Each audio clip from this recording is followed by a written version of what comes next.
It was a crowded red-eye flight from Dallas to New York. Among the passengers was Elena Carter, a 22-year-old single mother holding a 6-month-old baby in her arms. Her clothes were worn but clean. Her eyes were tired, not just from lack of sleep, but from years of struggle. Elena was flying to New York for a job interview she desperately needed. An assistant position that might finally help her leave behind the low-paying waitress job and the cramped studio she and her baby shared. She had spent her last $179 on the ticket, no checked bag, just one small carry-on, and a heart full of fear. The flight was full. Elena was assigned a middle seat. On her right was a cold older woman who muttered in annoyance the moment she saw the baby. On her left sat a tall man in a suit, typing rapidly on a laptop. He didn't even glance at Elena at first. His fingers moved fast, his brows furrowed. He seemed important, busy, expensive. Elena tried to make herself small, bouncing the baby gently, whispering lullabies, praying the flight would go smoothly.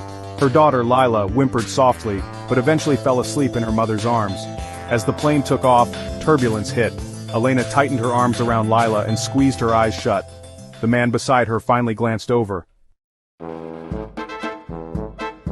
Half an hour later, Lila stirred and whimpered again. Elena tried everything, rocking, feeding, singing, but the baby was overtired. The woman on her right hissed, "Can you please keep her quiet?" Tears welled up in Elena's eyes. The man in the suit turned to the woman and said, calmly but firmly, "She's doing her best. If you can't be kind, don't speak." Elena blinked, shocked. She hadn't expected anyone to stand up for her. Eventually, Lila settled down again. Elena slumped in exhaustion, her body tilted, and unknowingly her head rested gently against the man's shoulder. The man didn't move. He paused his typing, looked down at the sleeping baby, then at Elena, peacefully passed out on his shoulder. Something shifted in his face. His hard exterior softened. He didn't wake her. He didn't shake her off. Instead, he put away his laptop and just sat there, silent, still. For 2 hours, Elena slept like that. When she finally woke up, she realized where her head was, and her face turned bright red. "Oh my God. I'm so sorry. I didn't mean to." "It's all right," he said. "You looked like you needed it." The plane landed. As they waited to disembark, the man asked, "What brings you to New York?" Elena replied, "A job interview. It's at 9 a.m. today. Office assistant, Midtown. I almost couldn't afford the ticket." The man continued, "What's your background?"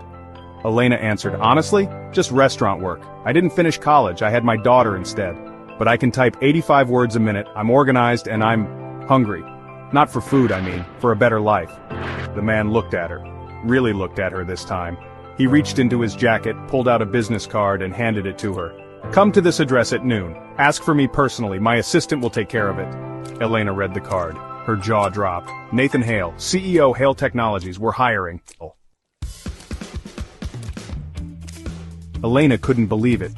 She showed up at the headquarters later that day, unsure if it was a joke, but the receptionist welcomed her. She was ushered upstairs.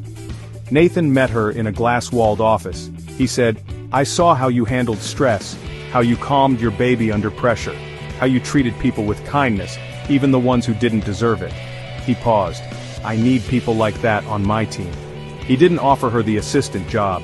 He offered her a full-time role on the operations team, with on-site childcare, training benefits, and a starting salary that made Elena cry on the spot.